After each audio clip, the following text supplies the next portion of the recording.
Hi there, this is Chinkitan, also known as Mr. Chink Positive. Magandang gabi po sa lahat ng mga tumatangkilik at nakasubscribe sa akin video sa video blog na YouTube na ito. At the same time, I just like to thank everyone who keeps on sharing.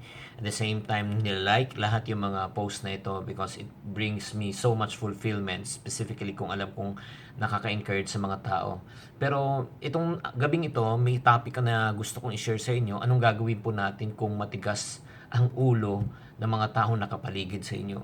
What do I mean? Have you ever encountered na mga tao na kahit anong payo mo, anong pangaral mo, kahit anong sinabi mo ay deadma pa rin, walang nangyayari? Umaabot ka na rin ba sa point na kung maalala mo ang taong ito, nainis ka, na-frustrate ka, at nagagalit ka lang?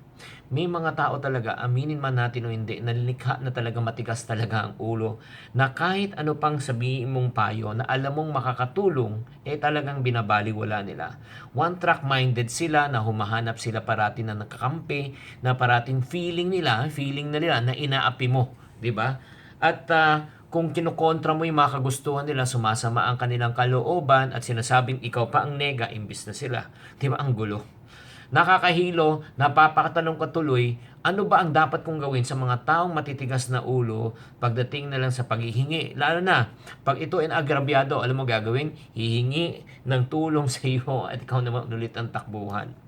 So if you're encountering this type of people, allow me to give you some simple and practical tips. Number one, you just got to know your limitation.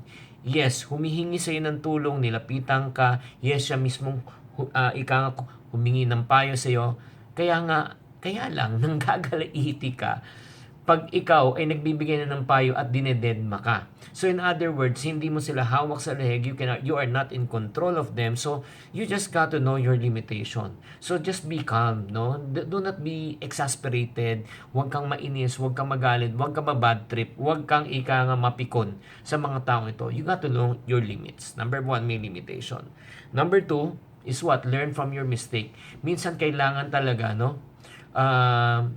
Not learn from your mistake, but let them learn from their own personal mistakes. Na kailangan talaga madapa sila, mahulog sila, at matuto sila sa sarili ng pagkakamali.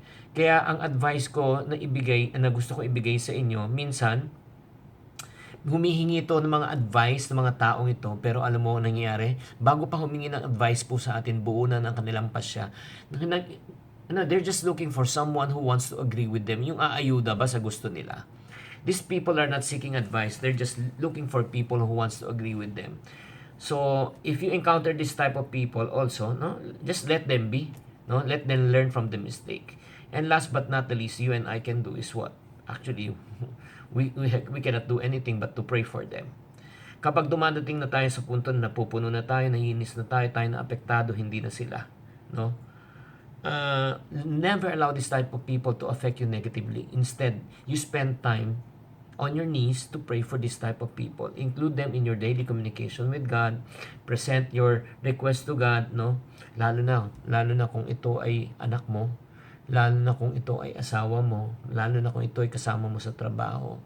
No, Lord, baguhin mo na lang talaga. No, I'm not in control of this situation, but I'm in control of my feelings. So, you just got to pray to God that God can change your heart and really intercede for this type of people. So, para sa mga matitigas na mga ulo, kailangan minsan ilay mo yung foundation sa kanila. Sabihin mo na talaga yung ultimatum. Kailangan nilang malaman that you want a clean slate, no? Before you want to give them any advice, no? Sana naman tanggapin nila. Huwag nilang i-reject. Okay? Or else lahat ng mga tulong natin, lahat ng mga advices natin will just go down to the drain. So again, never allow this type of people to frustrate you, to affect you.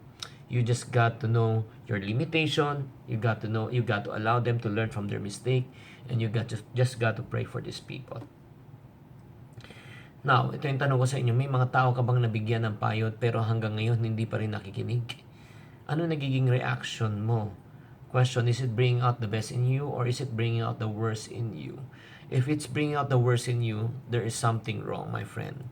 I hope that this short session, no, is able to enlighten you, at the same time encourage you na huwag natin pilitin, okay, ang mga taong ayaw. Mahirap pilitin ang mga taong ayaw. So please subscribe on this YouTube channel if you like this and share this also with some other people. In my program, I always say, to every problem, there's always a solution. If you're not part of the solution, you're part of the problem. Always think positive.